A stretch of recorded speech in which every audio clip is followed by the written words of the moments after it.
Hello and welcome everybody to the rFactor 2 F1 League Season 3. This is the fourth race. We are in Azerbaijan today, and you might have noticed this is not your normal voice that is normally doing the rFactor streams. No, my name is, you might know me as AF Nino. My name's Andres Nino. I'm replacing Curtis today. He is occupied today, so he will not be here this week. But he will be back next week, don't worry. So I'll be here on my own. I have joined him in two of the previous three races that have been commentated here. So I'll be here on my own. So we will switch. I think quali is started already. Yes, we are kind of almost 5 minutes left into quali, which has had a short delay from the regular 6:30 start. Just a short delay there. So sorry for you guys if any of you guys were waiting. But we are on the way, and as we can see in the standings, we still have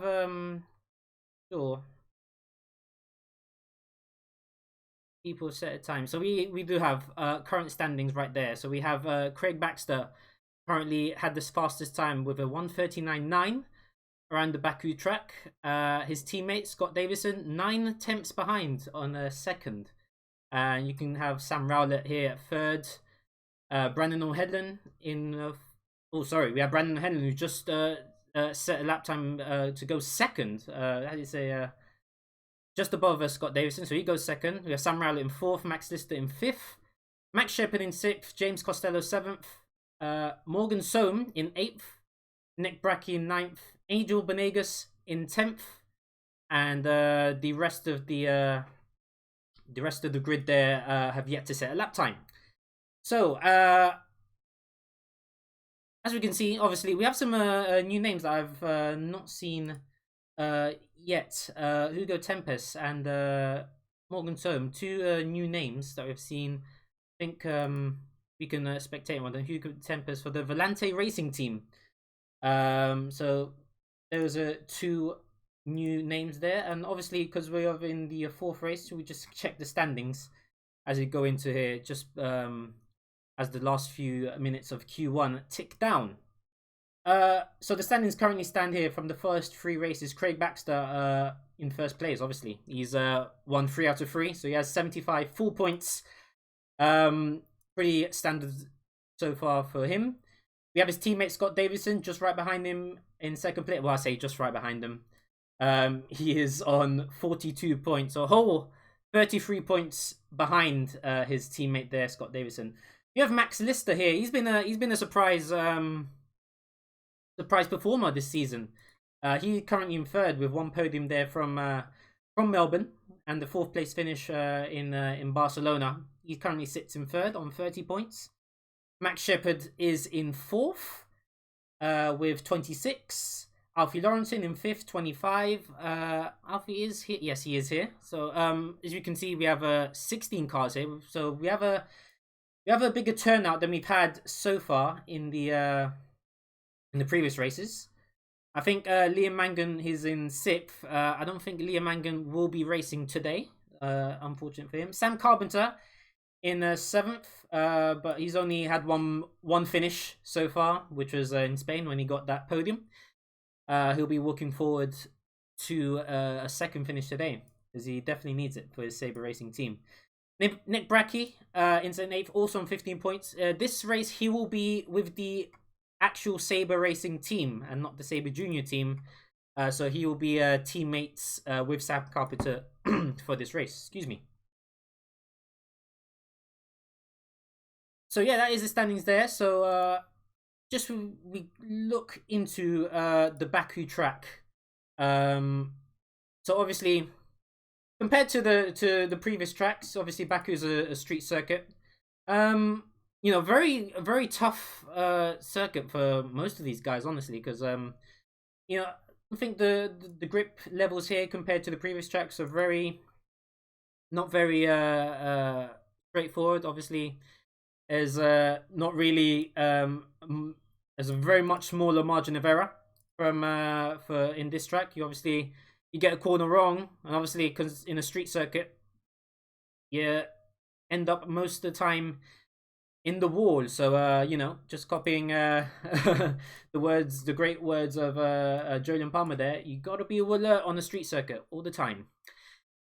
So yeah, so definitely opportunities for many of these drivers. Obviously, you expect the two Defiance racing cars, Scott Davison and Craig Baxter, to be near the front. But obviously, the surprise of the season so far for me has been Max Lister.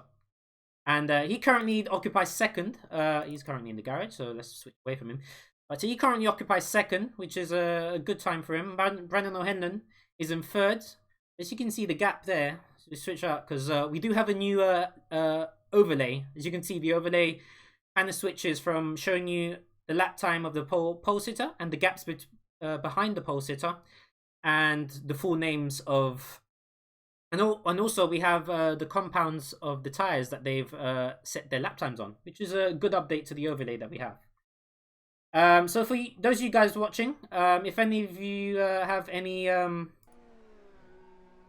questions about the audio settings, because of course this is the first time that I personally have streamed this. Previously, I've been co-commentator with Curtis, and Curtis has handled all the streaming from his side. So if there is any settings such as audio that needs to be changed around, if I'm too loud or if the game is too loud compared to my audio, do let me know in the chat and I will get that sorted quite quickly.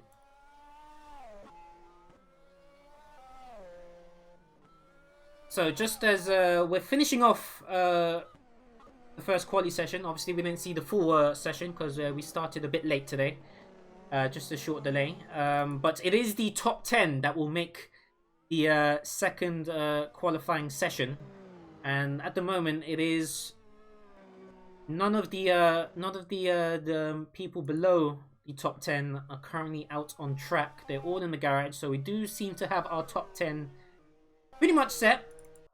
So it will be Craig Baxter, Max Lister, Brandon O'Hanlon, Scott Davidson, James Costello, obviously a well-known streamer.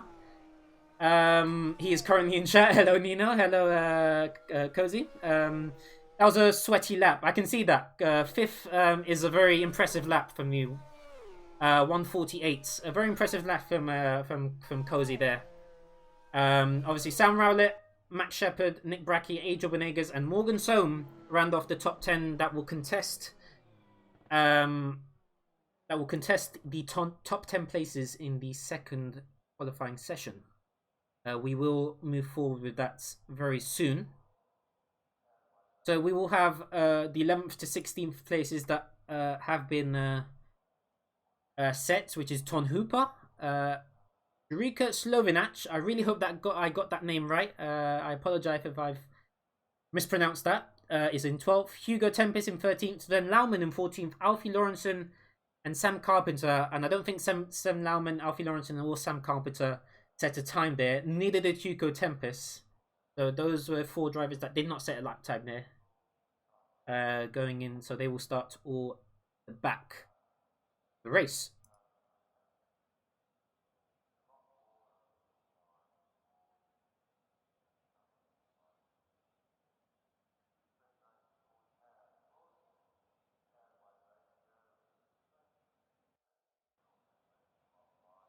As we're just switching into the second qualifying session now.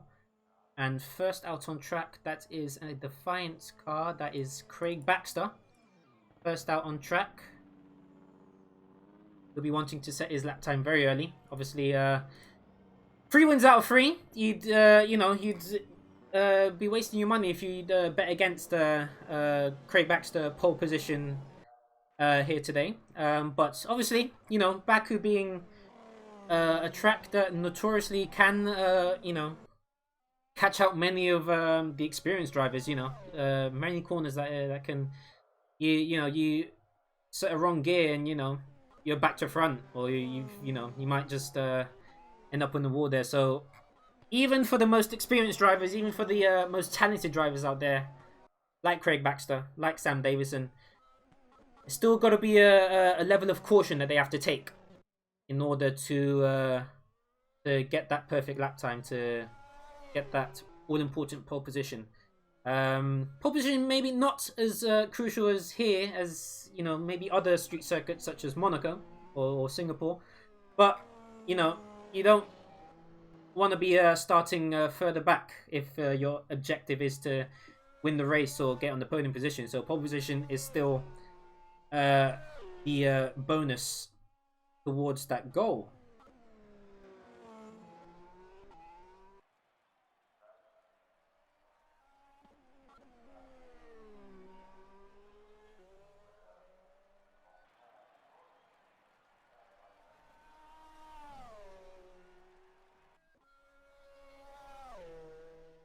Craig Baxter will spectate him on his out lap as he will begin his first timed lap.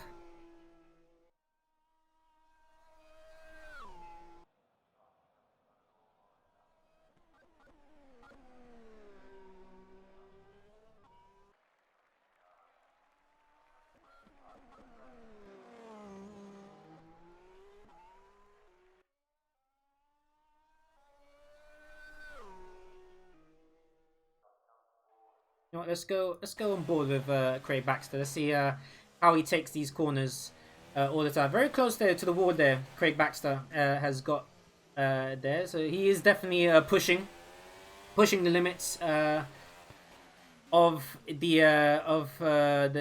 car there. Obviously, don't please ignore that sector 3 yellow flag there. That is a slight glitch. There is currently no incident in sector 3 I know of. Don't think so. No, there isn't. So there will be at times where it does show a yellow flag for sector 3, but there is no incident in sector 3. So now it should show track clear, so it's fine now. So 43.993 first sector there by Craig Baxter. That is the benchmark that you could expect from him, and he's set to 30.4 second sector. The first sector here in Baku, notoriously very long compared to, you know, the sectors of other tracks. You normally see the sectors pretty evenly spaced out in other tracks, whereas you have an ultra long first sector here in Baku compared to, you know, second and third sector. There isn't as long. So he completes his first time lap, Craig Baxter, in a 1:39.5. so that is an impressive feat there, and Scott Davison will be right behind him, and I think he's set to 1:39.7, so just 2 tenths behind is teammate Scott Davison there. So not that far behind. A very impressive response there by Scott Davison. So we'll be hoping that the gaps behind Craig Baxter aren't as big. You do want to see Baxter challenged as much as he can. So you see that impressive lap time for Scott Davison there. Max Shepard, he just set a lap time of 1:40.7, around 1.2 seconds off the pace of both the Defiance cars. So you do see the gap there between Baxter and the rest of the field. Max Lister there, 1:48. Not the best lap time there from Max Lister. I'm pretty sure maybe had a bit of a slowdown there, a bit of a mistake. You expect him to maybe get up, maybe get closer to that. We also haven't yet seen a lap time from Costello, so I think this is his. No, I think this is his out lap.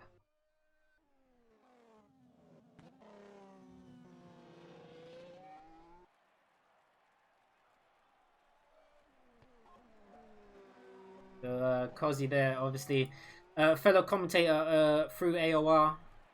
He commentates the F1 races on actual F1 2018. To see him on the other side racing on an rFactor, you know, very peculiar change of settings there for him. But previous races he has shown that he can produce some results, and he has produced, I think, Barcelona. He had a 6th place finish there, which was a very impressive performance there from him. So we're looking to improve. maybe Baku can spring a few surprises, one or two. You know, obviously, you expect an incident, a crash, or maybe a few cars into the wall that can change the order there very quickly. But he'll definitely be wanting the best best timed lap as possible to give himself the best grips. Let's see what first sector. I don't think this is a particularly quick lap here from Costello. 45.1 first sector. Not bad, not bad. He is currently second off the pace there, but Costello will be looking forward to improving that over the lap. See what we can pull out in this second sector. Obviously, Baku being a track that very low grip compared to actual proper circuits there. So especially, obviously, we did discuss the new car that these drivers get to drive compared to the previous seasons, and they've had 3 races already. So obviously in Melbourne, there was a lot of incidences in Melbourne compared with drivers not being used to the car itself. You can see Costello there completes in a 1:41.5, has him in 8th position. And Scott Davison there, he had set a purple sector first sector there with 43.9, and then Craig Baxter comes through with a 43.7 there to retake the purple sector. So Scott Davison there, he is setting faster lap times, but I think Craig Baxter is improving as well. So the clock has ticked down to 0. It is the checkered flag out. I think Max Lister has improved. Sorry, I didn't mean to click away from it. Max Lister has improved to 3rd place. Max Shepard and Brandon O'Hanlon were in 4th and 5th. Nick Brackey just completed his lap time. He goes 4th. And can Scott set a lap time that gives him pole position? He does. 1:39.4. But Craig Baxter, who didn't set a purple second sector, it's gonna be close. He just gets there with a 1:39.2. His purple first sector was enough to give him the gap to his teammate that would give him that pole position. That second sector wasn't his fastest, but it was quicker than Davison. And the third sector, I think he lost a bit of time there, which made the gap closer. Davison only 2 tenths down. So a little bit of a sweat there by Baxter, but no biggie. He gets the result as expected. He gets pole position, and Davison completes an all-Defiance Racing front row there. Max Lister, an impressive 3rd from him again. He continues to impress. He's been my my outstanding driver of the season so far, other than Baxter, obviously. Nick Brackey in 4th with his first outing in a proper Sabre racing car, having been in a Sabre Junior in the previous races. Max Shepard and Brandon O'Hanlon 5th and 6th in the 2 Vulcans. Sam Rowlett in the Rookie Monsters team in 7th. The Rookie Monsters team having a very different livery, sporting very different livery this race. If I can go on board with him, I can show you guys. As you can see there, very different livery the Rookie Monsters team sporting this season. If you go aboard with him, obviously there's not much you can see there, but when he goes past on track, look at that, a very unique livery there by the Rookie Monsters team. If you know, if you want to set your opinions on what that how that livery looks in the comments, please do so. Hi all, Billy O'Connor, hi there, welcome to this. We've just completed qualifying. This is now the warm-up session. I think they will have a slightly shorter warm-up session because of the short delay that we had earlier. So it will be a shorter warm-up compared to previous sessions, just to bring back the lost time there.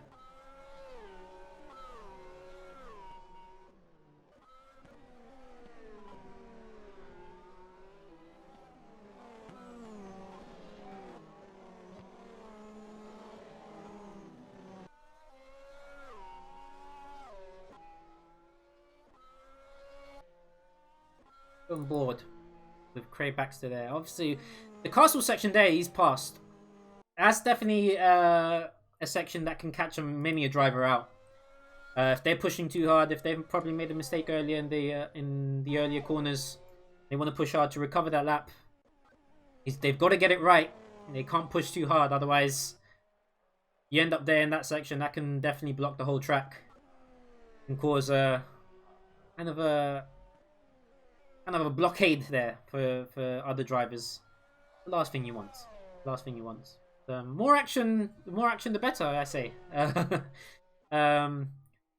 Do have a strategy there that we can strategies. Let's talk strategies that these drivers will be taking. Obviously, tyre wear in previous tracks has been sort of very free for all. I'd say we've seen various strategies used by different drivers over the previous races. I think it was back in Barcelona.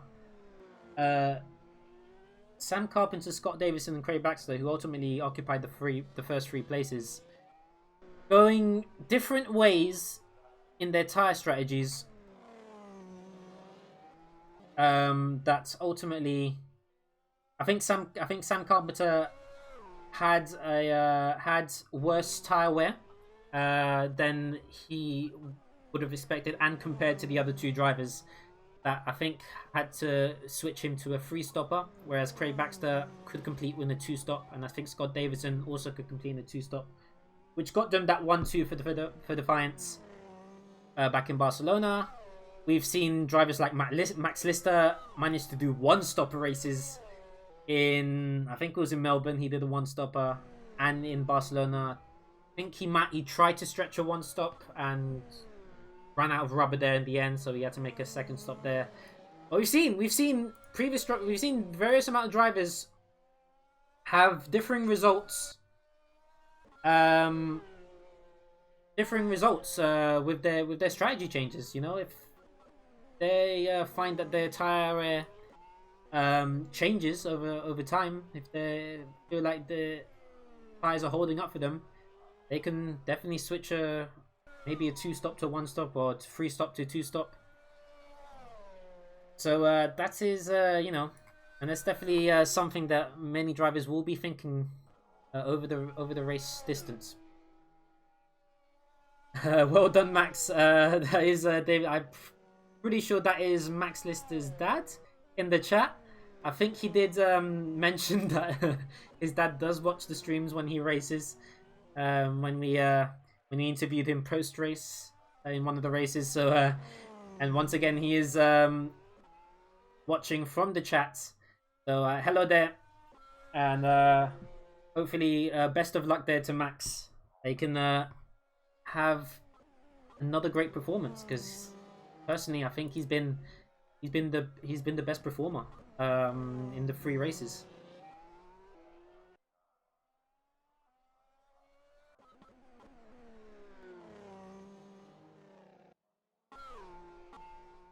Another driver I want to showcase is Alfie Lawrenson, and I think he's starting from the back of the grid. Didn't say a lap time, so he is starting from the back of the grid. He didn't say a lap time in Q1. So this is Alfie Lawrenson is another driver that has impressed in the previous races. I think he had 1 podium in Bahrain, for which I was not present. So, but he did in the Melbourne race. He did have a good performance. And I think he was on course for a podium, and then got passed by a couple of drivers right at the end, which got unfortunate, because I think he did deserve a podium back then. He got a podium in Bahrain. He had a very unfortunate non-finish in Barcelona. I think he was performing very well there as well. He was pretty much in the midfield. So that's one driver, you know, to showcase. If he's starting from the back, he can definitely make up those positions very quickly. He'll be looking on those early laps before his pit stops to get those early positions. And who knows, because he will have Sam Carpenter to his side, also starting from the back. There, so you've got 2 very, very competent drivers Sam Carpenter and Alfie Lawrenson from the back. That can there's just a slight spin there from Alfie. We'll go away from him there. But those are two very peculiar drivers, right? Starting from the back, that can definitely cause a lot of trouble for the midfield. We're definitely seeing them pick up those positions as fast as they can. Maybe trying to stretch out their tyre strategies to the limit. See what works for best. And yeah, and another one I want to focus on. Okay.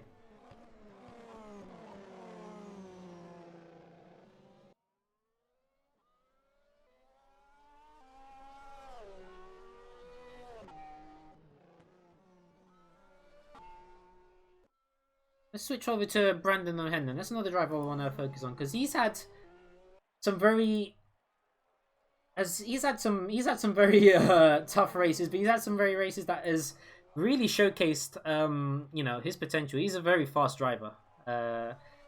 So I think it was in Melbourne he finished a very impressive 4th. But in the last 2 races, in both in Bahrain, and I don't think he raced in Bahrain. Oh yeah, he did. I think he did race in Bahrain, and he did not finish in the points. He had an incident there. And Spain, in Barcelona, was the same thing. He had an incident very early on. You see there, he had a little oversteer there, and he goes back to the pits. The warm-up session here really just used by the drivers to really find their limits there. They used that practice session as well. And to practice their race starts as well, because they need to get it need to get the race starts to perfection or as close to. Otherwise, a whole strategy can go into the bin with a poor start. So back to Brandon O'Hanlon. His last 2 races have been full of incidents, and it's very unfortunate for him because he's been in very good positions to where he could really be fighting. The Vulcan Racing team, both him and Max Shepard, have been very much stuck in the midfield, where I feel like both of them can use this race to show that they can battle for the upper positions, the podium positions.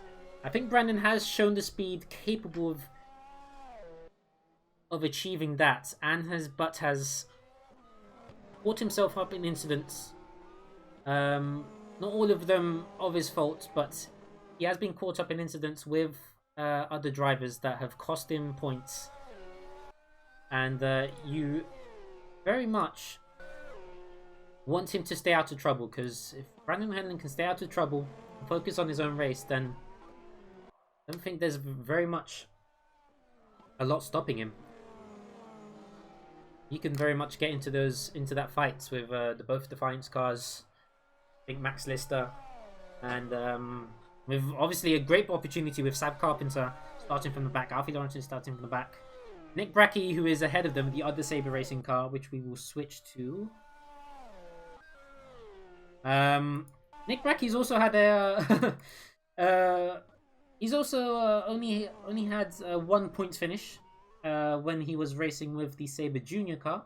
He was teammates with Evan Rice, but from this race, and I think it is a permanent move that he will be with Sabre Racing from now on throughout the rest of the season.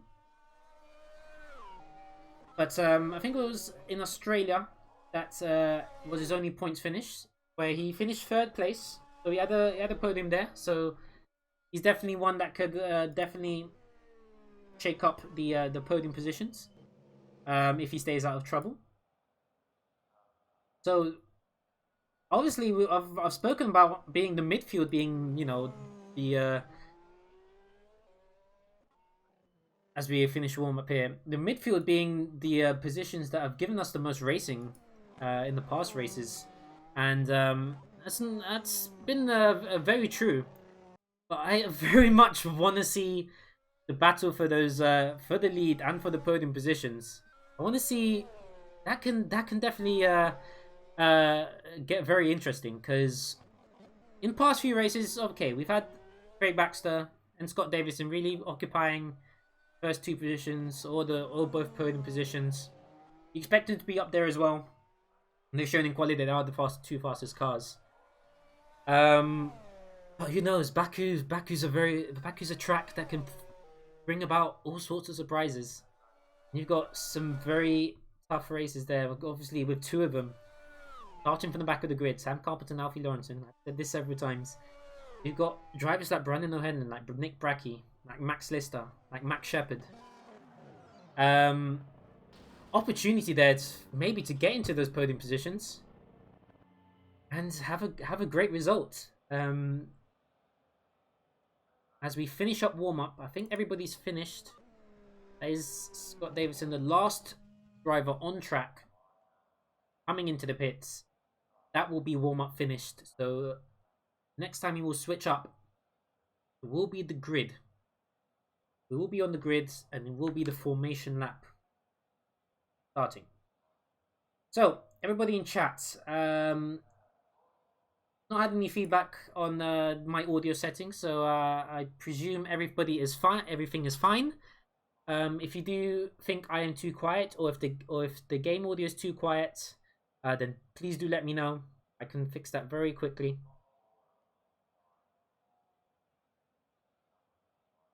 But so far so good. We are about to switch to the grid.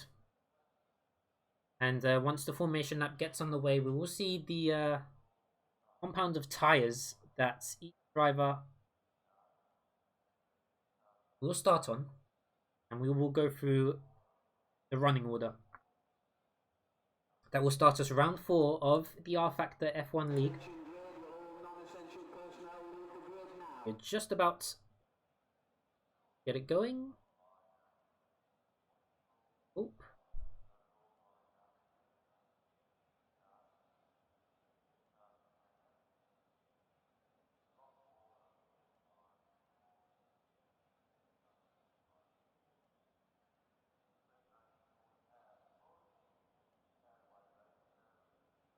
Yeah, just refreshing the server. Here we go. We've got the grid. So they are just starting their formation lap. As we see, I think everybody's starting on the soft tire. Everybody's starting on the softest compound tire. So, strategy from everybody. Nobody's taking the risk to go on a medium or hard compound tire. Maybe go for a longer first tint. Nobody seemed to go on for a different strategy. So we will go through the running order that we will start this race. So on pole position in Azerbaijan, we have Craig Baxter for Defiance Racing. We have Scott Davison in second place, also for Defiance Racing. In third, we have Max Lister for North South Racing. In fourth, we have Nick Bracke for the Sabre Racing team. In fifth, we have Max Shepard for the Vulcan Racing team. Brandon O'Hanlon is in sixth, also Vulcan Racing. Sam Rowlett in seventh for the Rookie Monsters team. Angel Benegas starts in eighth. Morgan Soam starts in ninth. Tom Hooper starts in 10th. Jurica Slovinac starts in 11th. Hugo Tempes will be starting in 12th. James Costello, I think he has a Baku grid penalty because he was in Q2, so he will be starting from 13th for Team Tepper. Sen Lauman in 14th, and the back row will be occupied by Alfie Lawrenson, also of Team Tepper, and Sam Carpenter of Sabre Racing. So that is our running order. 16 drivers for today.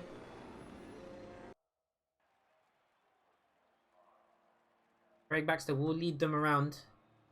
Oh, I stand corrected. The driver compounds on our overlay were not updated, so we do see these are now the updated overlays. As we can see, only 6 drivers starting on the soft. So we got Trey Baxter and Sam Davidson starting on the soft tires, and then on board on Max Lister starting on third. He is choosing the medium tire. There are several drivers that have chosen the medium tire to start the race with. Obviously, those who made Q2 to start on the tyre that they set their fastest lap on. So many have chosen to start with the medium compound tyre, and now we can see the various range of strategies that everybody's going to use. I think that's a total of 10 drivers starting on medium compound. You would expect those who did not make Q2, those who, for example, were starting the back of the grid to start on the medium compound tyre. I'll give them a different strategy to go for a longer first stint, give them bigger opportunities for overtakes on the early laps. So everybody is in their starting positions. And we're waiting for 5 lights to come on. That will be the start of the race. Let's hope for an interesting race. Baku usually brings up interesting races in actual F1. Let's hope for the same in rFactor. We have 5 red lights on. And it is lights out. And away we go. Craig Baxter gets us away. Sam Davidson has Nick Bracke on his inside. And he's spun him around. Nick Bracke and Sam Davidson. And Scott Davidson, sorry. Oh, there's a big incident at the back. And Scott Davidson's down to 4th. And we'll go around. And that's the 2 Vulcan cars. Lost their front. Max Shepard there lost their front wings. And so is Brandon O'Hanlon. That's a disaster for Vulcan. That is a major disaster for Vulcan. Both of them getting into incidents. We do see there. We have discussed both of them getting into the incidents. That has cost them very early on. That's the last thing they needed to do. But Scott Davidson and Nick Bracke had a coming together also in the first lap there in the first corner. And Nick Bracke's down to 7th. And already right behind him is Sam Carpenter from the back of the grid. He's already up to 8th. What a start for him. And he's got lucky with the two Vulcan cars getting into incidents there. Scott Davidson is also down to 4th. As we see a major change of position. So, Craig Baxter leading as expected. But we have Max Lister in 2nd. We have Sam Rowlett for Rookie Monsters in 3rd place. Getting a little bit of overstay coming out of that turn. Scott Davidson in 4th. Only losing 2 positions from the start. Kind of that half spin collision he had with Nick Bracke. Morgan Sohm up to 5th. James Costello up to 6th from 13th on the grids.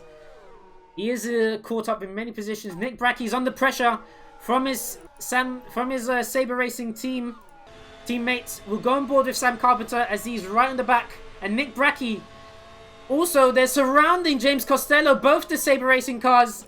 And I think Nick Bracke will make the move stick. No. James Costello does give him room. But they decide not to go for it. They don't want to get into too much trouble. Nick Bracke's already going himself into an incident there. He seemed to have gotten away with him. Only just lost positions. No damage.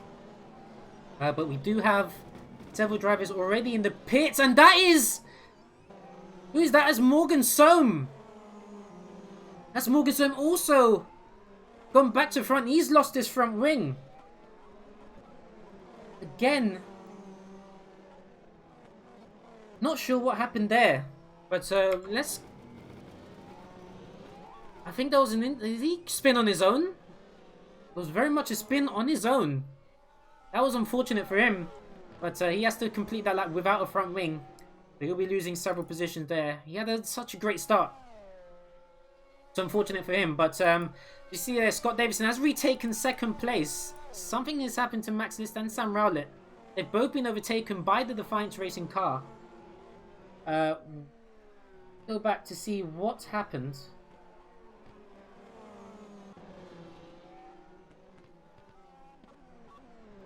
That's Morgan Sohm.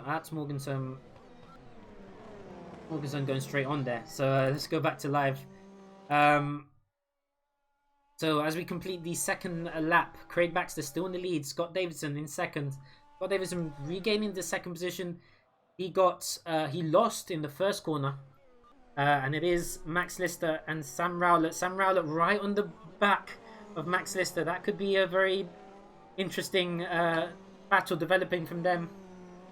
You see Sam Carpenter getting ahead, and Nick Bracke, they've both got ahead of James Costello. So several incidents happening. Struggling to keep up with all of them. So as you can see, Baku does string a lot of surprises, and we've seen that very early on. But let's keep with the battle with Max Lister, Sam Rowler, and Sam Carpenter starting from the back of the grid. Who would have thought after 2.5 laps he'd be 5th and right behind the battle for 3rd place. He is just 2 seconds behind a podium position. Even Sam Carpenter himself, even Sam himself, would not have imagined this in the best case scenario from him. It's all falling into place for him. But it is Max Lister ahead of Sam Rowler and Sam Carpenter. Nick Bracchi has fallen behind his teammate.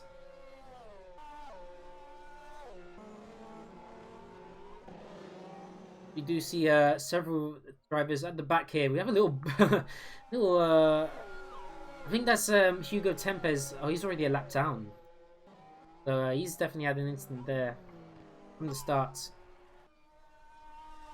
We'll go on board with Sam Rowler as he's gonna have DRS on Max Lister ahead of him, and Sam Carpenter will have DRS on these two as well. Will Sam Rowler make a move here going into the first turn? Decides not to, but he's giving him a warning. He is saying, I am there, I am here, and I'm ready to do battle with Sam Carpenter. He's loving this. He's loving the sight ahead of him. 2 cars fighting for 3rd place. And they're right in his grasp. And he's going to make a move for 4th. Gets a little... This gives Sam Rowler a little warning there. He is looking into whether he can get the positions going in there. I think Sam Rowler got a bit wide there. This is opportunity for Sam Carpenter. Can he make the move around the outside? He does. He will make the inside into this turn, and he makes the move stick. Sam Carpenter is having an amazing race here, already up to 4th by lap 4. That's just astonishing. And Sam Rowler has dropped position back. He will be quickly caught up by the other Sabre Racing car, Nick Bracchi. But as we move back, let's go back to Max Lister, because he will be a sitting duck again for Sam Carpenter. Because there seems to be no stopping Sam Carpenter now. He has had amazing luck in the first lap.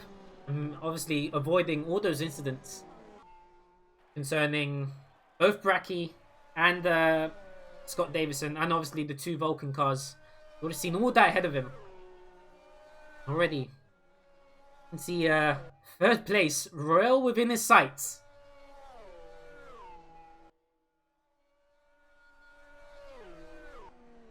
Will he make a move here? He's got DRS. Will he make a move into turn 1? Sides against it. But he will have another long straight to make another move. Let's see where we can go. Okay, do you want to... I will increase the volume of the game so you can hear a bit more car volume. That is a bit longer. I hope that is good for you guys. I do read chat there. But another battle we have is Nick Bracchi also getting ahead of Sam Rowlett.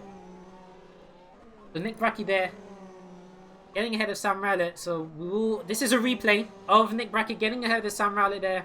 Just we missed that. And Sam Rowlett again going a bit wide. Probably giving Nick Bracchi too much room there to make his move. But I think he was conceding that place anyway.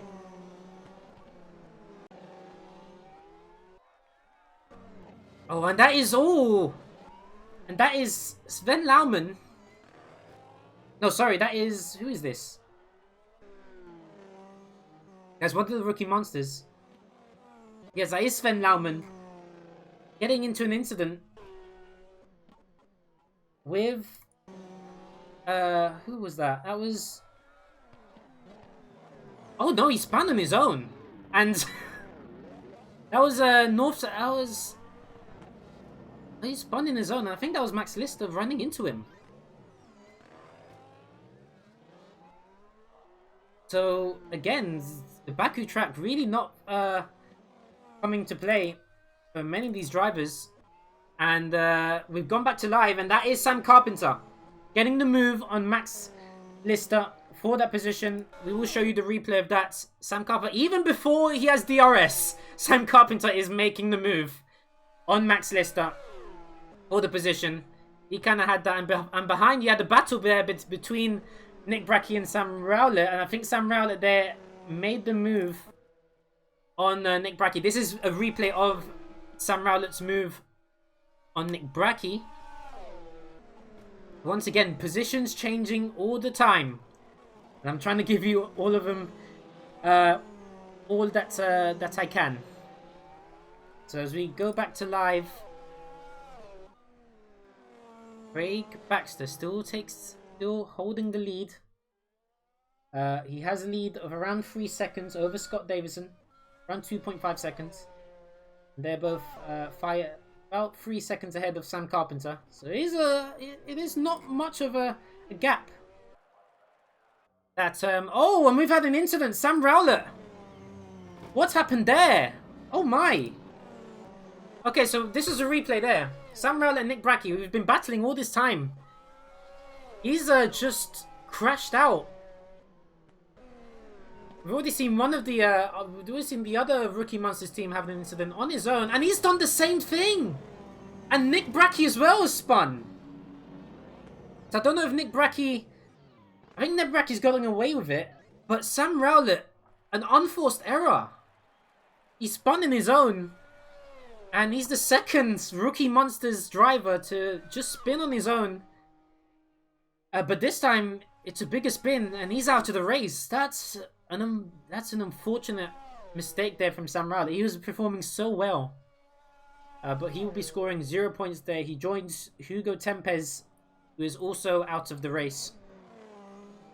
But Nick Bracchi, I think, has escaped his own spin there. I think he spun to avoid Sam Rowlett ahead of him, but I think he's escaped there without damage. So he will be resuming in P6. But in the meantime, there was James Costello who got ahead of them both up to P5. So Cozzy, they're getting the positions early, and also finding himself in very fortunate circumstances to see drivers in front of him spin out, and he can collect the positions. We've already had some pits. We already had some pit stops there. Obviously, Sven Laumann has come in to repair the damage that he had from his spin earlier. I've also had Jurka Slovinac. Oh, and he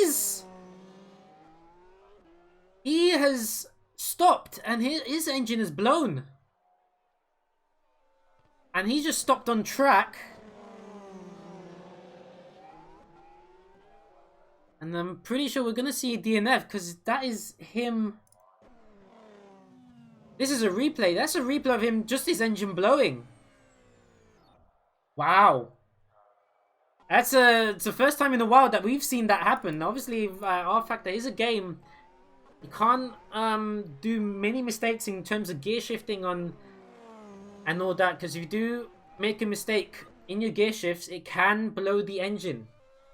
It can very easily blow the engine. And I've been a spectator in previous AOR races. There have been some incidences where it has happened, but I've not yet seen one this season.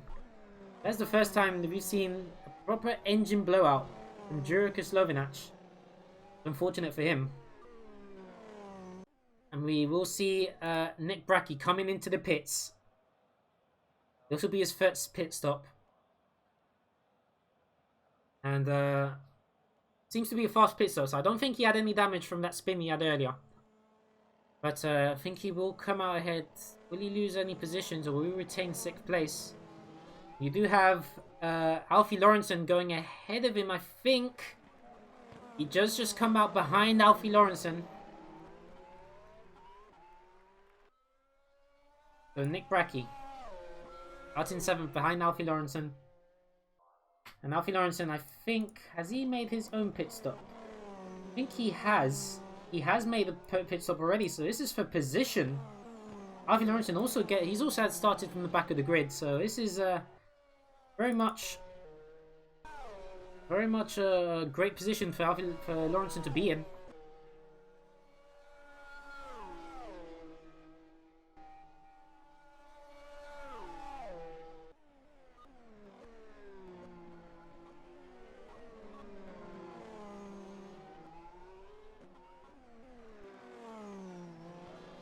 will go ahead of Craig Baxter, who's just lapped. I think it was him just lapping Sven Laumann.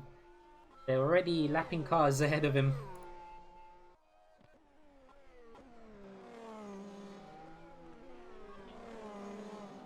Is the car volume still too low? I can up it up. I can keep putting up a bit if you want. Definitely up it a bit more if that's okay. I don't know, because obviously I don't want the game to be overshadowing my voice. So I have upped it there a bit. So do give me feedback if that is maybe too loud. But back to the racing. Is Craig Baxter here still in the lead? Scott Davison, he is around 3 seconds behind his teammates. Sam Carpenter in 3rd place. Still pretty much on his own there. He's got very much good fortune there. The incidents happening behind him. Gone from the back in the grid to 3rd place. Obviously, none of the first 5 yet have made their pit stops. So none of Baxter, Davison, Carpenter, Max Lister, or Costello have yet pitted. But we've already had 3 DNFs happen. I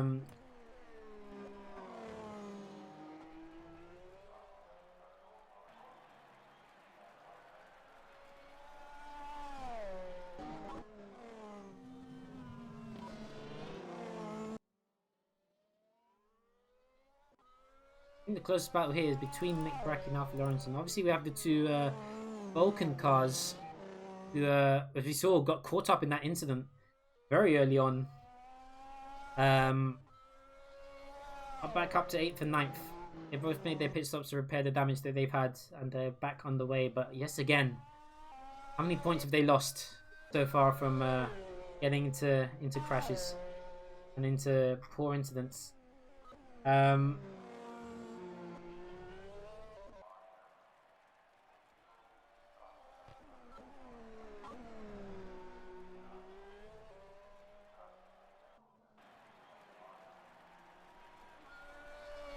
Let's go back. This is the start of the race. This is a replay from the start of the race. Let's go back and actually spectate. This is the 2 Vulcan cars. They got together, and they were also caught up in the incident between Nick Brackey and Scott Davison, and that was... Who was that? So they both got caught up, and with a car going upside down. It's very rarely you see a car go upside. I think that was Hugo Tempes that got caught up there as well. So got at least 6 cars there getting caught up in that turn 1 incident. We go back to live. So that was a very much a replay there of the turn 1 incident. Both Vulcan cars, Scott Davison, Nick Brackey getting into the incidents, and Hugo Tempes. Hugo Tempes is the only one out of those that has ended up retiring.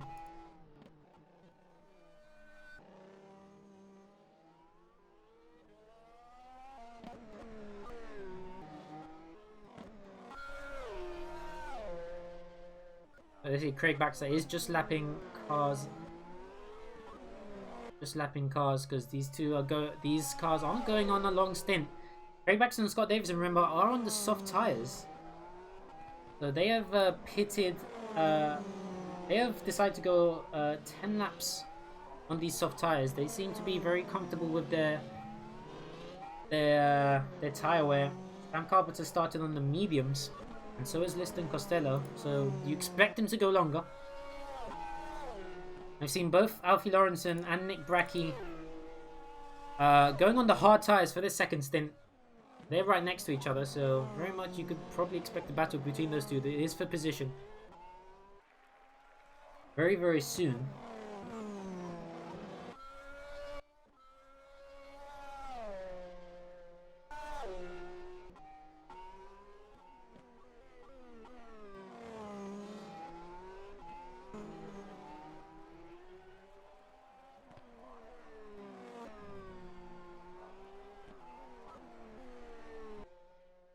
I think we've not much else is happening and going on the track. Obviously, we've fight here between Alfie Lawrence and Nick Brackey, the two closest cars on the track. I think we've used up a allocation of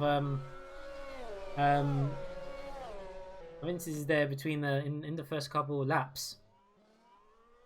You can see, but we're very much waiting to see when the first two are gonna make their pit stop. When the first five are gonna make their pit stop. You expect the Carpenter List and Costello to go longer with starting on the medium tires. But you see the hard tire being utilized very much. Also see Max Shepard, Tom Hooper, and Morgan Soam on the currently on the hard tires for this second stint. So you kind of wonder, maybe they can stretch out for a one stop. Maybe try, some of these drivers may be trying a one stop, but you expect at least 2 stops for most of these drivers here.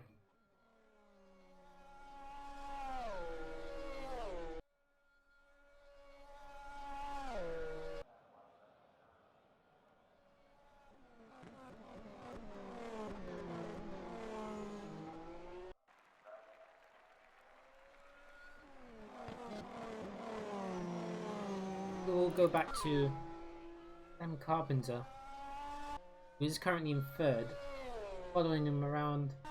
Right, I think he is closing the gap to Scott Davison ahead of him. He is currently 2 seconds behind, so he has been slowly but surely chopping down that gap to Scott Davison ahead. You would think maybe Scott Davison has reached the limit on his tires, and maybe you would see a pit stop from him very soon. And he is doing exactly that. Scott Davison, the first to come into the pits of the leading cars, he will be changing from his soft compound tires, and he will be putting on the hards. So he will be going from soft to hard on this first stint. So is Scott Davison maybe trying to make a one-stop work? He will fall behind Max Lister, so he will come out in 4th place. And that is James Costello, right behind Davison. So Davison has managed to get ahead of Costello there. Very crucial there. Really wants a free piece of track to himself, so he can very much not carve too much into these tires, getting past cars ahead that are on older compounds. So you would expect Craig Baxter also, who is the only car left who has not yet to make a pit stop on the soft tires. Obviously, Carpenter, Lister, and Costello on the mediums yet to make their pit stops.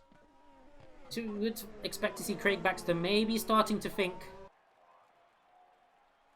right, my teammate has decided to come in. Maybe his tires are starting to go off. Maybe mine will go off too. He needs to time this very well. Craig Baxter has been one to been very good on tire wear in previous races. So who knows? Maybe in his head he can maybe stretch this out. And I think he is staying out. Or what? No, he is coming in. Craig Baxter has decided to come into the pits for his first pit stop. Will he keep on the same strategy? And right behind him, Sam Carpenter also coming into the pit stop. He's coming in, and he was on the medium compound, so his mediums he's deciding his mediums can't last any longer. Or maybe he is coming in to just cover Craig Baxter. And Craig Baxter is coming out on the hards. I think Max Lister will come out, will take the lead here, right ahead of Craig Baxter. Max Lister, notorious of managing to make one-stop races work. He might be trying to do the same. Let's see how long he can take his set of medium compound tires. Sam Carpenter decided he couldn't do it any longer. So he has come out 5th. He's come out behind James Costello. That's pretty crucial. He didn't really want to be behind Costello. He didn't want to really lose time trying to overtake Cozzy on his new sets. He really wanted to have a free piece of track from between him and Scott Davison. But is Max Lister currently in the lead Not the de facto lead, because Max Lister has yet to make a pit stop. He's still on his first set of medium tyres. And if anybody can make a proper one-stop work, it is Mr. Lister himself. But let's see how long he decides to stretch this current set of tyres.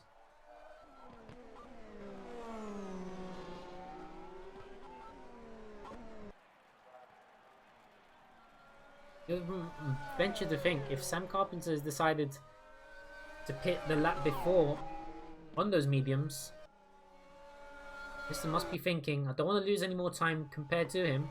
As Craig Baxter will have DRS and will make this overtake to retake the lead.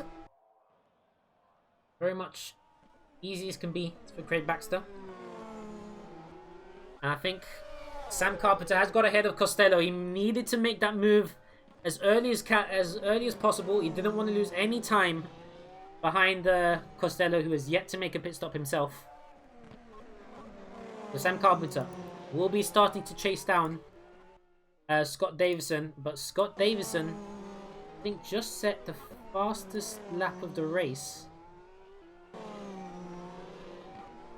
1:44.4 is the fastest lap of the race so far by Scott Davison. So if Sam Carpenter was trying to close the gap to him, it isn't working. Scott Davison is responding properly, and he is slowly closing the gap to Max Lister. So Max, maybe you would venture to think, I don't think he can maybe stretch these tyres any longer. He's wanting to make a pit stop very soon. And I don't think I mentioned this. Carpenter made his pit stop and he came out on another set of mediums. That is very crucial. So Sam Carpenter has to make at least one more stop for another compound. You have to run at least two different compounds during the race distance. So Sam Carpenter has to make at least one more stop. So that could be very crucial. That could be very crucial in terms of his fight with Davison. Maybe Max Lister will be thinking this as well. He can make a one-stop work. He could very much get back into this battle for a podium position. And I don't know if Scott Davison, he's come out on the hards. If he's just thinking to go the distance on this set of hard tyres. This is Sam Carpenter there, just setting the fastest lap of the race. 1:44.1, which was quickly beaten by Craig Baxter. He set a 1:44.0. So these lap times are slowly starting to calm down. But Scott Davison, I think, will start to want to quickly get ahead of Max Lister, because the race is behind him. Because he must probably know in his head that Sam Carpenter came out on the same compound on another set of medium compound tyres. That means he has to make a second stop. So can Davison stretch this to the end of the race? Who knows? That is the story of the everlasting change of strategies that we have seen our rFactor racing drivers go through over the past 3 races.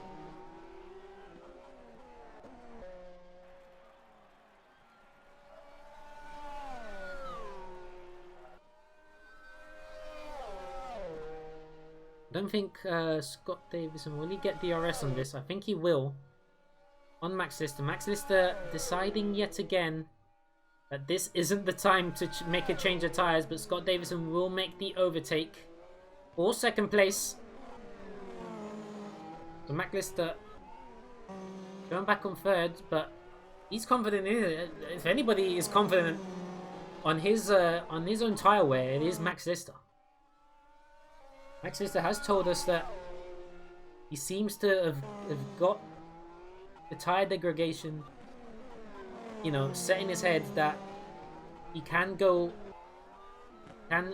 make further laps on a set of tyres than any other driver, it seems. And we've seen the proof. We've seen the proof in previous races. and it has heaped great rewards for him. Can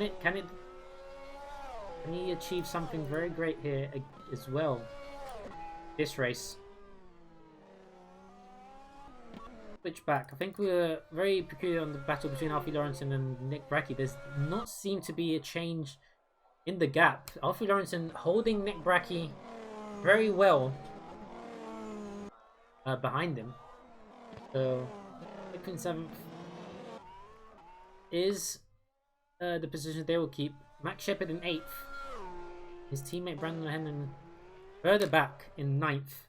Two Vulcan racing cars really probably again disappointed. Got involved in another incident. Pretty much cost them an opportunity to maybe be in the battle for more for the higher positions. They're stuck in the midfield. In 10th, we have Morgan Sohm, 11th, Sam Laumann, and then we had Tom Hooper,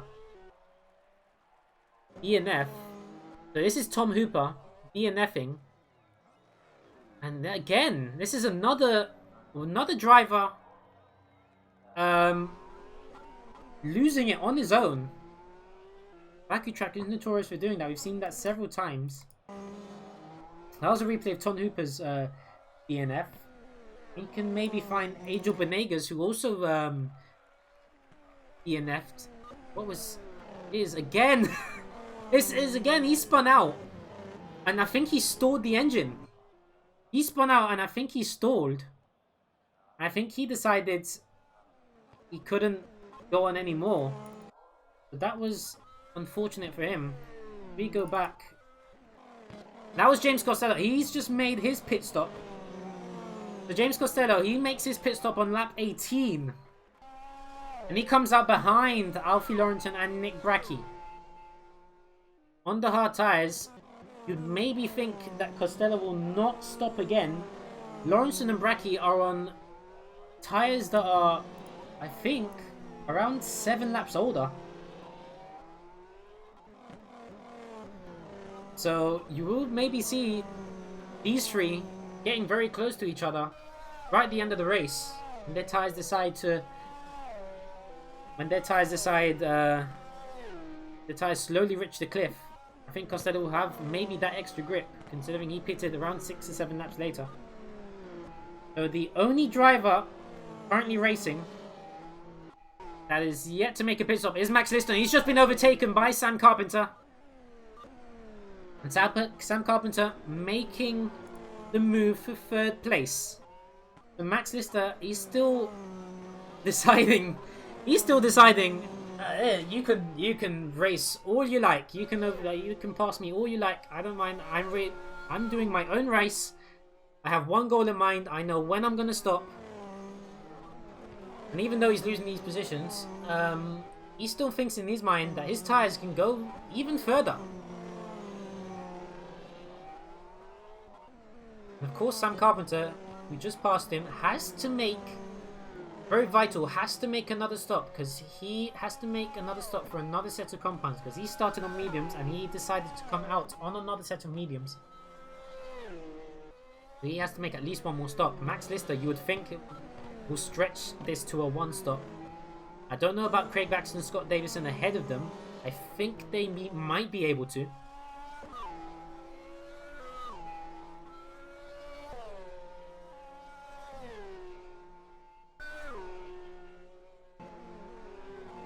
We will patiently just sit with Max Lister as he we wait for him to decide when he will make his move to come into the pits. Because it can't be any longer. Max Lister can't stretch these tires too long. There will come a time where he decides to come in, and I don't think again he decides to stay out. So we will switch over to the battle for 2nd place. Once again, Scott Davidson and Sam Carpenter will do battle. We saw in Barcelona they did a ferocious battle of both strategy and on track overtakes. Back in Spain, which Eventually saw Davison win that battle. He finished second ahead of Sam Carpenter. We are seeing that again. And it is currently Davidson ahead, but do remember, Sam Carpenter started from the back of the grid. And he has still managed to find his way up to third. But Scott Davison is on older hards. And Sam Carpenter on newer mediums, but Sam Carpenter has to stop again. Scott Davison, I don't know if he will be able to stretch these sets of hard tyres to the end. I think that is what he is attempting to do. But his set of hards is very much older. A couple laps older than Sam's set of mediums. So if Sam needs to make an overtake happen now and needs to pull out a gap for his last stint, then he needs to do it now.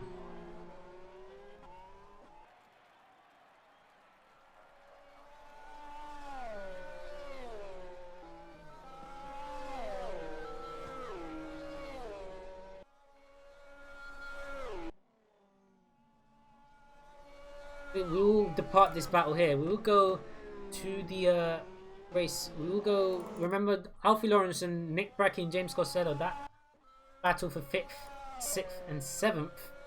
We'll switch back to Max Shepard, who just was overtaken by Brandon O'Henlon. Let's switch to that now. So Brandon making up quick time. This is a replay of the overtake.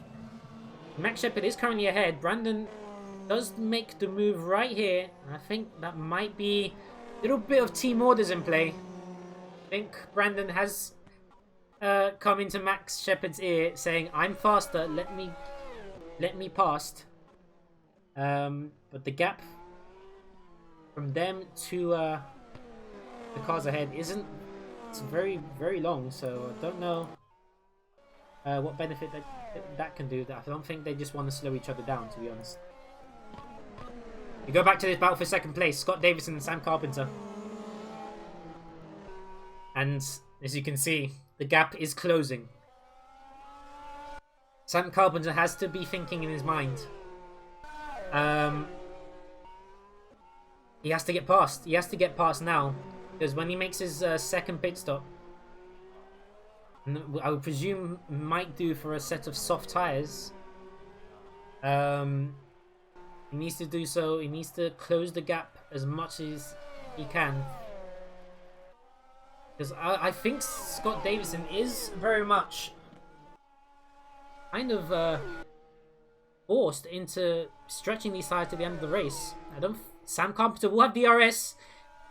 And he will make the overtake on the inside. Can he make it stick? He does. And that is Sam Carpenter taking second place from Scott Davison. Sam Carpenter up to second for the Sabre Racing team. Scott Davison relegated to third. But I have said this several times. Do recall Sam has to pit again. Sam Carpenter has to make one more pit stop for another set of tyres. And Scott Davison will maybe think that he can stretch these hard compound tyres. Maybe not. Who knows? And if he doesn't, then he might have just conceded second place.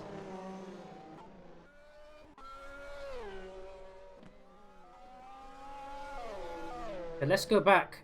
Nick Brackey, and that is Alfie Lawrenson coming into the pits. So he will fall behind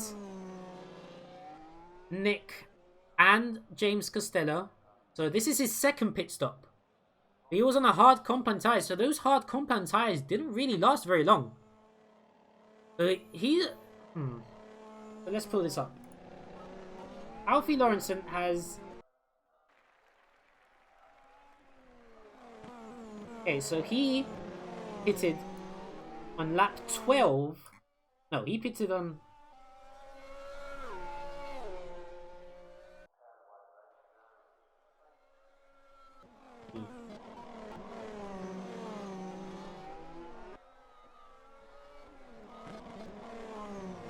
So he pitted on lap... It actually doesn't even say when he pitted. That's strange. He pitted, so he's not done very much laps on that set of hard tyres, and he decided to come out on the mediums for his last stint, and he is right ahead of Brandon O'Hanlon. So, kind of made to swallow my words when Brandon overtook Max Shepard there, thinking maybe the gap was too... that gap was too big ahead of him. Wasn't really much for nothing. Well, guess what? Brandon sees that he's right behind the car. Could make something for the end of the race. Nick Bracke will take 5th.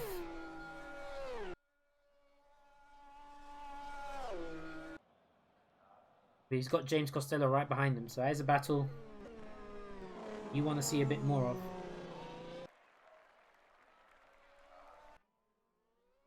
Sam Carpenter again. These are the two closest cars on track. Between Sam Carpenter and Scott Davidson. And they are very much... Sam Carpenter very much needs to open that gap as much as he can now. And you know what? I think Scott Davidson is responding very well to keeping that gap as close as he can. At least within DRS distance. Because I think he knows Sam has to pit again. I think Scott Davidson will have DRS here. And no, I thought Sam Carpenter was coming into the pits. No, he's finding his inside. So Scott Davidson forced around the outside. And will he make the move stick? Oh, he got very close. But he does make a spectacular move around the outside. Sam Carpenter will make the switch back into the inside. Will he retake the place? No, he can't. Scott Davidson holds the position. And even though Scott Davidson has DRS, Sam Carpenter does have the slipstream. And I think the DRS is enough to keep Scott Davidson behind. But I think he's gone too wide. He's gone too wide. Scott Davidson went too wide there. Sam Carpenter gets ahead. And very much the battle that we were, as the spectators wanted to see, but not very much what Sam wanted. Sam really wanted to make one overtake on Scott Davidson and really open a gap. But he's been forced into the battle. Scott Davidson very bravely responding to the fact that he's been overtaken. And he very much knows that this is going to very much affect Sam Carpenter's chances of getting ahead of him once he makes his pit stop. I'm not sure he will make another stop. So we will... Let's go back to a replay of Brandon O'Hanlon. This is a replay of Brandon O'Hanlon getting past Alfie Lawrenson, because we did just see Alfie Lawrenson coming out of the pits on a fresh set of mediums, and he goes wide. So that's how Alfie Lawrenson retakes the position.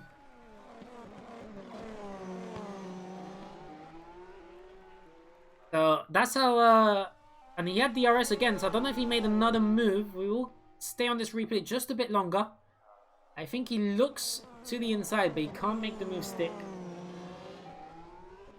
And Nick Bracke, this is also a replay. He just came into the pits, and crucially, he has fallen behind the battle of Alfie Lawrenson and Brandon O'Hanlon.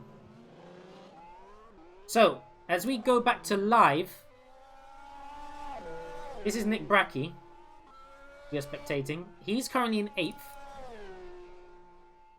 It is James Costello in 5th place. He's only made 1 stop. And Brandon O'Hanlon, Alfie Lawrenson and Nick Bracke behind him have made 2 stops. So James Costello maybe also trying to stretch a 1 stop. He has 15-second gap. He has a 15-second gap between him and 6th place Brandon O'Hanlon. So maybe he is able, he can stretch this for another 10-11 laps. And I think Max Lister just made his pit stop. Max Lister did just make his pit stop. He lasted 25 laps on a set of mediums. That is just extraordinary by Max Lister. He pretty much has locked himself up for 4th. Don't think he's in any position to be overtaken, nor is in any position to overtake anybody ahead of him. The cars ahead of him aren't in any position. And he's got a very healthy gap to the cars behind. So he's pretty much locked up for a very impressive strategy. Again, Max Lister managing to stretch his set of tyres to the limit. And it could work for him. 4th place in the end. Once again, in this battle for 2nd, 3rd, Sam Carpenter and Scott Davison. So Scott Davison is doing a marvellous job of keeping on the tail of Sam Carpenter. Sam Carpenter just can't shake him off. Sam Carpenter is begging that he can pull out a gap so that when he makes his 2nd stop, he can give himself a chance to maybe catch him up. Scott Davison having the harder compound and the very old harder compound tyres. Scott Davison is doing a marvellous job keeping on his tail. Sam Carpenter must be frustrated inside, thinking, why can't I shake this guy off? Why can't I get rid of him?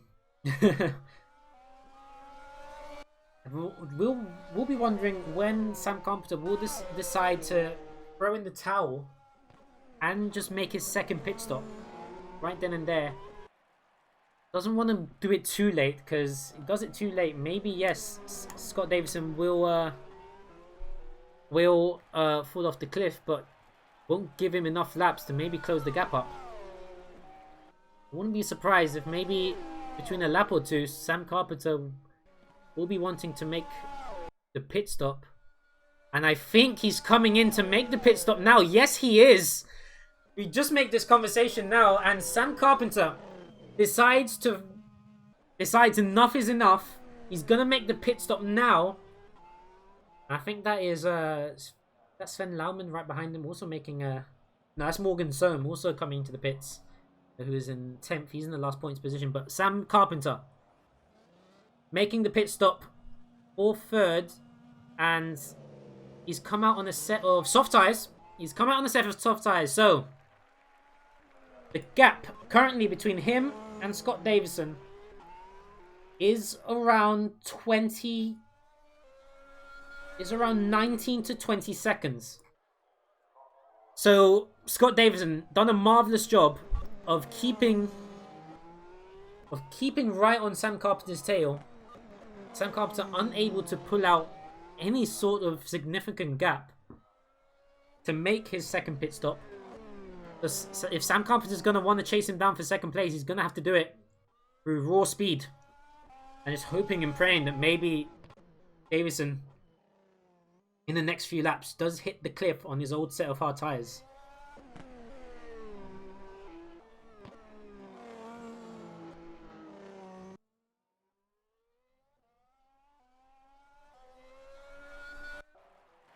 Let's go back to the leader, Craig Baxter. He's pretty much in comfort zone, isn't he? He's a 14-second gap to the car, but he's just set another fastest lap. And he's pretty much in cruise control. He is once again. It looks like he might make it 4 wins out of 4. I don't really want to jinx him with 8 laps to go, but he's just lapping cars very comfortably. Looks like he's going to bring this home with a 1 stop. And I think it was... Oh, look at that! Scott Davison has come also into the pits. And he has decided his hard compound can't last. Oh my goodness, I did not expect that. Okay. So Scott Davison really... Wow, so he decided his hard compound tyres weren't going to make the distance. And he decided to actually come in for a 2nd stop for a soft compound. And he has fallen behind Sam Carpenter. Wow. That's interesting. He must have, okay, so he must have maybe thought that lap where Sam Carpenter came in, that his hard tyres was now starting to slow him down. That's unfortunate for him. That might have cost him 2nd place. But who knows? Very much. These two is very much giving us several battles this race and in previous races. So who knows? There's still 7 laps to go. Can Scott Davison close the gap on Sam Carpenter? Make up maybe a photo finish for 2nd place. That'll be very good. Brandon O'Hanlon has fallen back behind. This is a replay. Brandon O'Hanlon was ahead of Alfie Lawrenson. This is a replay of the overtake. Alfie Lawrenson does have DRS. Brandon O'Hanlon covers the inside, so Alfie Lawrenson has to go around the outside. And he makes the move stick. Wow. And I cutting across there, Brandon O'Hanlon, but he does make the move stick. And Nick Brackey there, kind of behind these two. Not really much making, closing a significant gap on them. And Craig Baxter also, he also came in for a set of soft tires. So I think he had, when Scott Davison came in for his 2nd stop, he decided to, that he could make a pretty much risk-free 2nd stop. And he can just cruise to the end of the race. But the battle for 2nd is by no means over. Scott Davison is... Well, I don't think he's closing a significant gap, but he has 7 laps to do so. He'll pretty much be wanting to stay with this battle just in case anything does come amiss.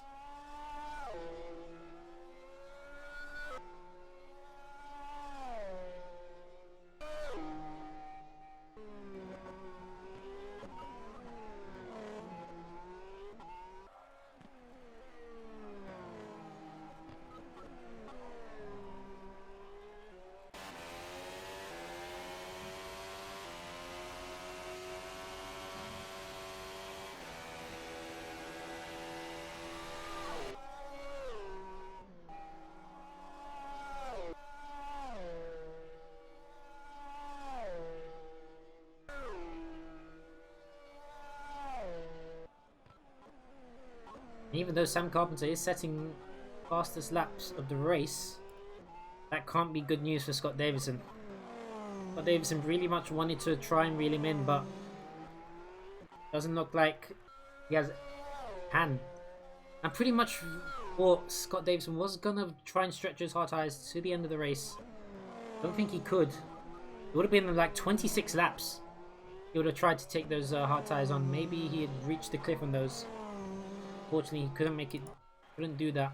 Alfie Lawrenson pretty much opening a massive gap on Brandon O'Hanlon. He looks like he has 6th in the bag. O'Hanlon falling back. Will he fall back into the clutches of Nick Brackey? The gap between those two is around 3 seconds. So I think maybe too much of a gap considering they're on pretty much similar strategies.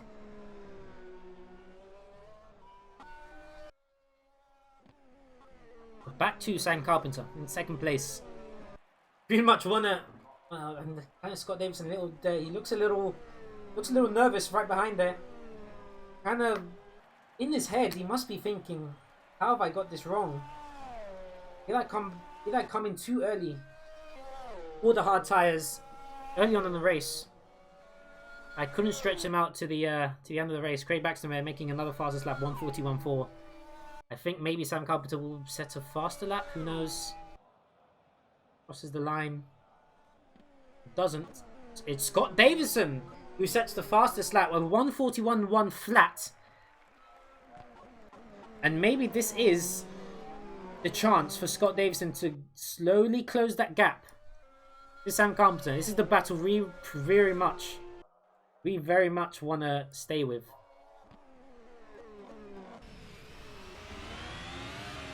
This is the view from behind Sam Carpenter's car. And very much a sight that Scott Davison will be wanting to see is the view from in front. Oh, but did he clip the wall there? Oh my goodness, that was not something we wanted to see. Scott Davison was pretty much getting into his zone, and I think he clipped the wall there. Let's go back. This is not the corner. This is the replay of what happened.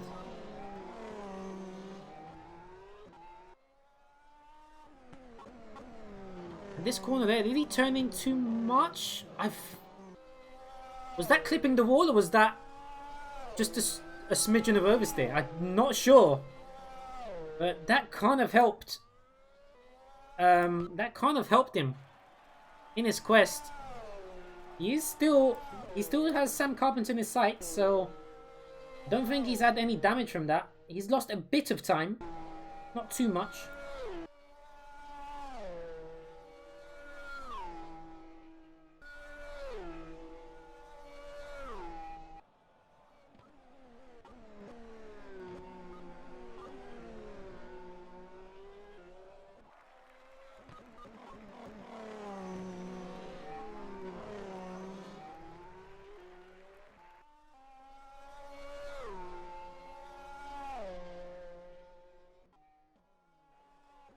Scott Davison is very much closing the gap. Gap now 1.8 seconds. But is he running out of laps? Is he running out of laps? There's like 4 laps remaining. He might just be running out of time to get this gap down to very much a DRS range of 1 second, so he could make a move on the long straight.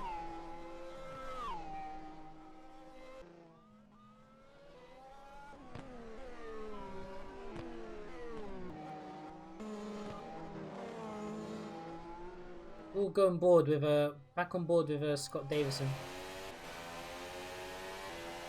As something happened. Well, that's a little spin there from Morgan Soam. A little replay from him.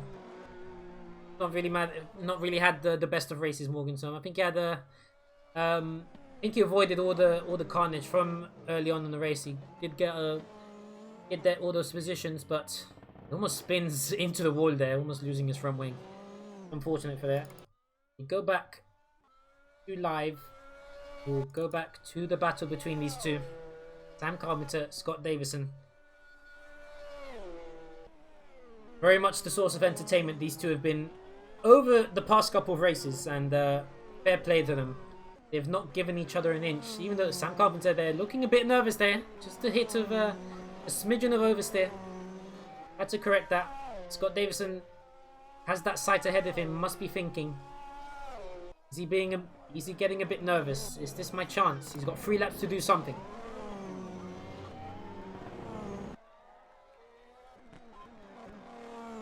I think that was Sven Laumann there having a little bit of spin. This is a replay. Oh, he just goes straight on. Okay.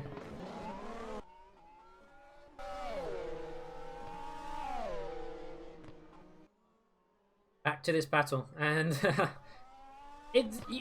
you have to think the psychological battle between these two, battling each other over and over again, must be tiring. It must be tiring. Davison, you'd think, with Craig Baxter ahead of him, getting all these wins, the pressure's more on him to very much prove that he is the second best. There is a yellow flag on Sector 1. It is Morgan Soam, and I think, is he gone off again? That was Sven Laumann giving him an overtake. Did he just go off track? Yeah, he just went straight on. Oh, he just... Was that a spin? Or was that was like a semi-spin, semi-lock up there? That was Sven Laumann overtaking him. But Sven Laumann is 1 lap down to Morgan Soam, so Morgan Soam will retain 10th. Back to it. Lap 34. We have 2 laps to go, and I pretty much think Sam Carpenter's got 2nd place in the bag. Scott Davison pretty much has run out of time. I do really wonder what would have been the result had Davison decided to stretch his hard tyres to the end. Maybe he must have felt that his hard tyres were slowly reaching the cliff, and he would not have made the end of the race.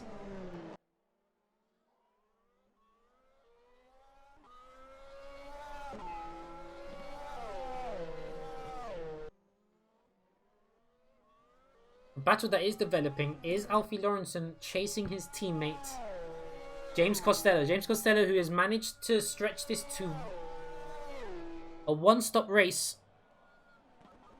But he's got Alfie Lawrenson, who is on a two-stop and on a fresher set of medium tyres. Costello on an old set of hards. Costello's done an excellent job till 5th, but is that about to end? Is his teammate about to steal 5th place from him? Does have DRS on him, so he's getting closer. Behind Lawrenson is Brandon O'Hanlon and Nick Brackey. I don't think they're any much close. Oh, and that's Alfie Lawrenson! Spun into the wall! Right at a crucial time where he didn't really need to push.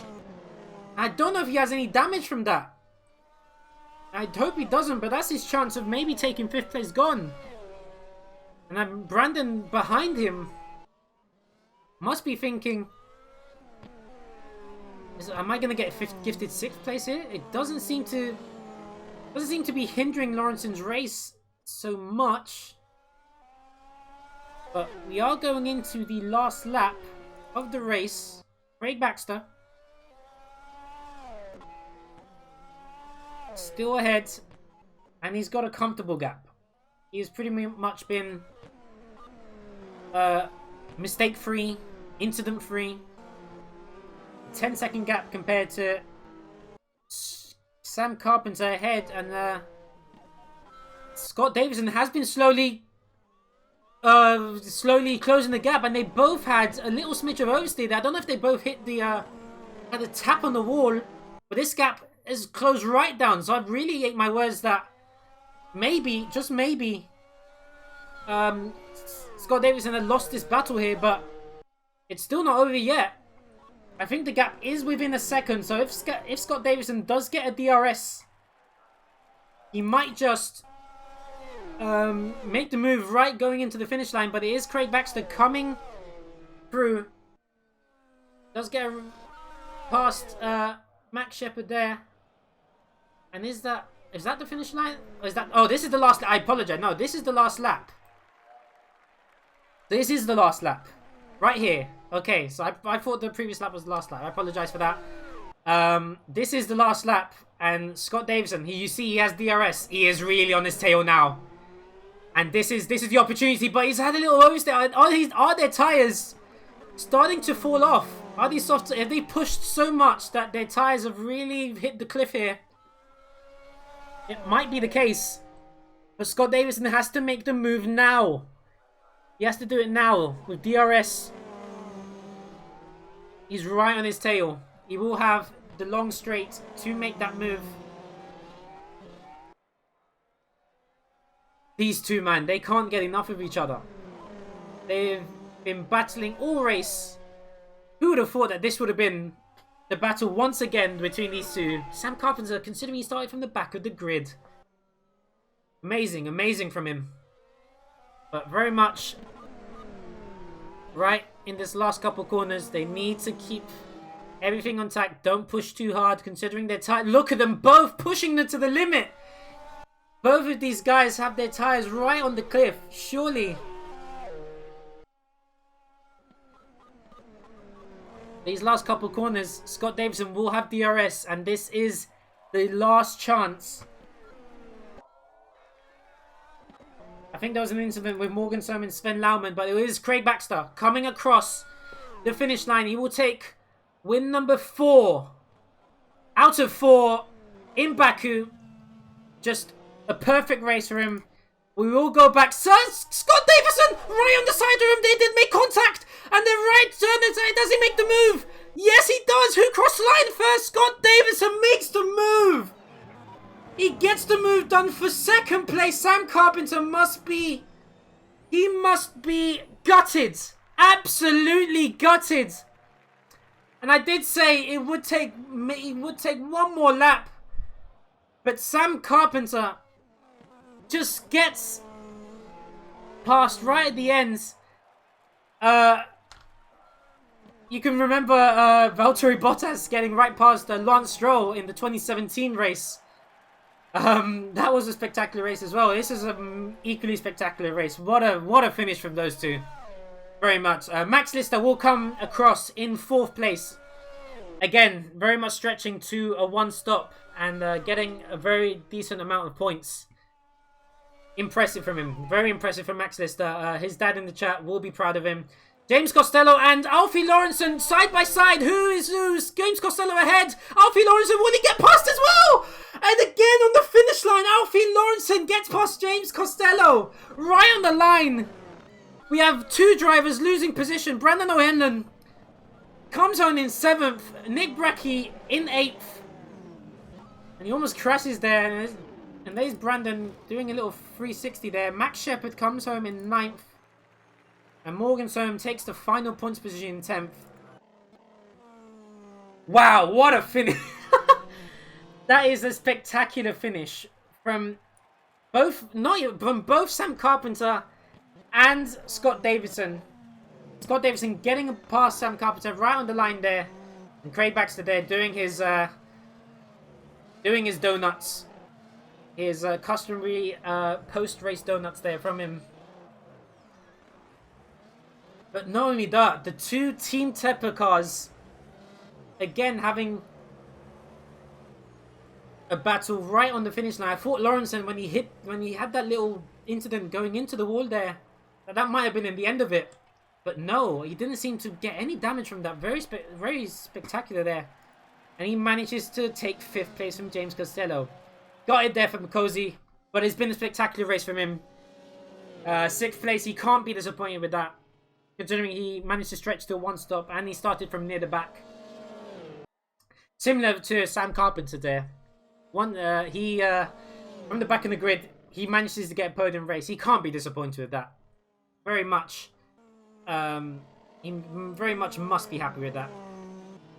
And that is Craig Baxter right there on the finish line. This is pretty much a tradition that the top 3 drivers come across to do some sort of donuts, and that is, I think, one of the one of the Tepper guys. I think that might be Lawrenson. That is Lawrenson joining in with the fun. Why not? And why not? He got there in the end. He might as well join in the fun. He must be pleased with that. He must be so happy that he got there right at the end. And the 2 Defiance cars once again making a 1-2. That is, if I recall correctly, their 3rd 1-2 finish in a row. I did, if you recall, make a mistake back in Barcelona. I did say that was their first 1-2. Nope, Bahrain was their first 1-2. Barcelona was their 2nd, and here in Baku was their 3rd. Wow, there's no more you can. There's just nothing else you can add to it. Oh, what a spectacular race! From incidents from the start, from and the battle between Carpenter and Davison. That's just a spectacular battle we will never see. And also the Team Tepper guys giving us that grand finish as well. You'd think a disappointing race from O'Hanlon and Max Shepard, the 2 Vulcan racing cars, getting into incidences there right on this first corner. 7th and 9th. At least they got points to show for it. So we will be going on a short break, a very short break, and when we come back from a minute or 2, we will have some interviews with some of the drivers. So stay tuned.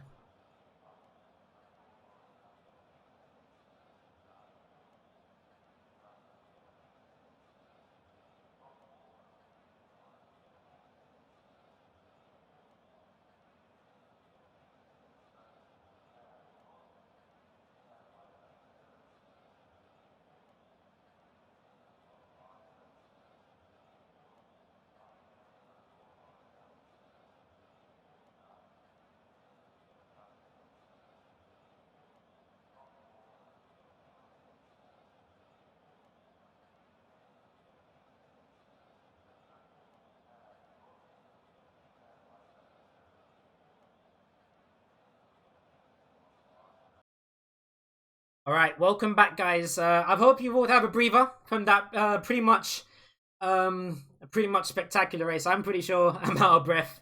I hope you enjoyed that race and all. We will have some quick interviews with our podium drivers from all Craig Baxter Scott Davison and Sam Carpenter. We will interview them one by one. So we will get Craig in here first. Craig, can you hear me?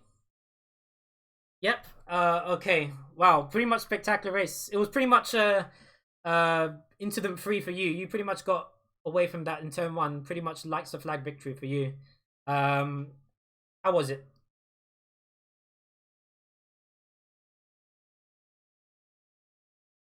I deliberately left a huge gap in turn one, and then like in the corner of my eye, I just see a big blue thing coming, and I'm like, oh god, this is gonna end badly. So I tried to miss the corner even more, and then I seen Scott getting collected. So from what I seen, it was completely Nick's fault. After that, it was really just control the race. We had a pretty interesting battle for fastest lap going on as well. Thought I had it, then Scott used quali modes to get it as well. But I managed to steal the fastest lap back. That was probably the most exciting part for me. Yeah, well, Scott Davison also having his battle with Sam Carpenter, which was pretty much occupying him. So obviously you talk about that turn one incident. What did you see of that? Obviously you managed to get away from that, but obviously Scott did get held up with that. Did you think from when you saw all that going on behind you, did you think that it would have been a much easier race for you? I had a feeling it was gonna. After that, I had like a maybe 1.5 2 second lead, and Scott said he had pretty bad damage, which was affecting him in the straight line. So I knew pretty much that if I had managed to get a gap, that I probably should be able to comfortably hold it. But the thermal degging on the softs was quite a big problem, which was unexpected. That was why I also decided to just do a comfortable two stop rather than a one. I could have made the one last easy on the hards, but I didn't want to risk anything. Yeah, we did see both you and Scott pretty much coming in late. I thought maybe the hard wouldn't have lasted. Um, how's it feel? Fourth victory out of four. You pretty much dominated throughout. How's it feel? Pretty good. I wish someone could get a bit closer. At least the gaps are coming down and down. But I think next up we've got Monaco, which if I don't put that on pole, then it'll be a difficult one to win. So All I right, can only beat what's in front of me.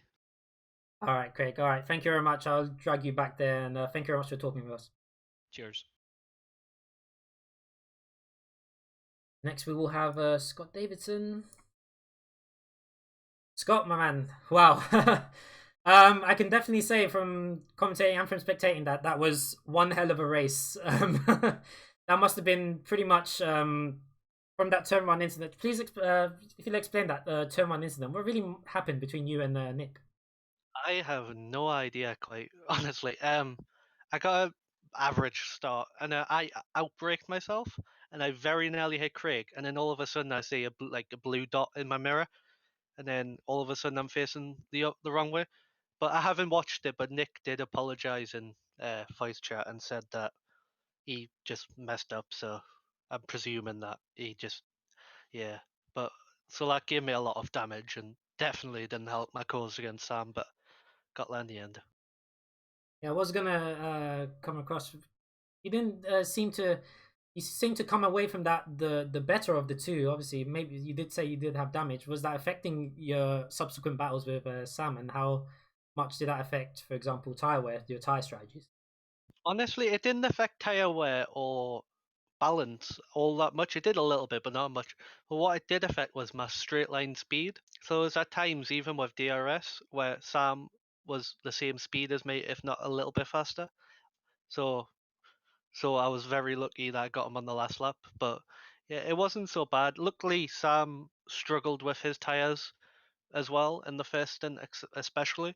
And then we did different strategies, and then I had one lap pressure tires in the last, and I was just able to get them at the line, which I was very happy about that. You were saying I did several times because Sam was did do his first stint on another set of medium, so did have to make a second stop. Were you in any time trying to take those hard tires to the end, or was a two stop always in the plan? I could have pitted later on my first and did a one stop quite easily, but the problem is me and Craig especially were on softs, and the thermal degradation was quite high, so there was a lot of sliding. So I pitted early just for safety, really, so I didn't crash. And to be honest, the damage and just generally trying, like, I don't think I would have kept Sam behind if I stayed out in the last end, so I thought that my best chance was to just hope he made a mistake. And luckily, while he didn't, I was able to just about outpace him, so yeah, happy about that. You must have been very happy you got him right on the line on the last lap for that grand finish. Yeah, in the Discord, we were just like, come on, and we just put, and it was pandemonium, but yeah, just got him like by a tenth or something. he wasn't very happy about it. I can imagine. Well, the battles between you two have been pretty much the entertainment from the last couple of races. So thank you for joining us, Scott, and I'll drag you back Yeah, I hope it actually gave you something to watch, at least on the stream. up. We pretty much very much did for all of us. All right, Scott. Thank you very much for talking with us. Thank you.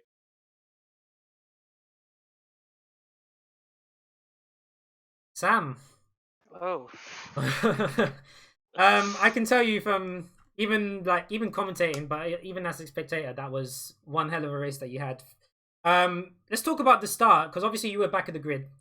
When you saw that the several incidences that happened to you, it was like 5 or 6 cars. Did you, at that moment that you got past them all, did you think that a podium was possible? I mean, you never know. You just go for it and hope for the best, to be honest, on the first lap at a street track. I tend to stick to the outside in moments like that, because obviously when the rear comes around, they then go back to the inside. So I was like, and as soon as I saw that the people on the left as well didn't get such a good start, I was like, I'm sticking to the outside, and I found myself in, like, I think 8th after turn 2. And at that point, I was like, I'm gonna probably end up where I would have ended up if I qualified 3rd or whatever. So it's just, from that point, you just try and focus on the race the way you always would have. Yeah, I did see that you decided to, because you were starting on the medium compound, you did decide to, on that first pit stop, to come out on another set of medium. So you had the 2-stop strategy pretty much set. Were you thinking Scott ahead of you was always on a 1-stop, and were you adjusting to that? Well, I knew that Scott would be going probably try and go hards to the end, because I knew he was going to go on hards, because he was going to try and do the opposite of me. But when I heard in the first stint a lot of people were having thermal deg problems, and my tires felt okay, but the wear was coming down quite quickly, so I decided I'm just going to commit to the 2-stop early on. At least that way I know what I'm doing, and it should be pretty easy. If I go medium, then I can probably go softs at the end, no problem, which I did. It almost worked out in the end, but right at the end, I mean, I can imagine how it must have felt inside you to just lose that battle right at the end.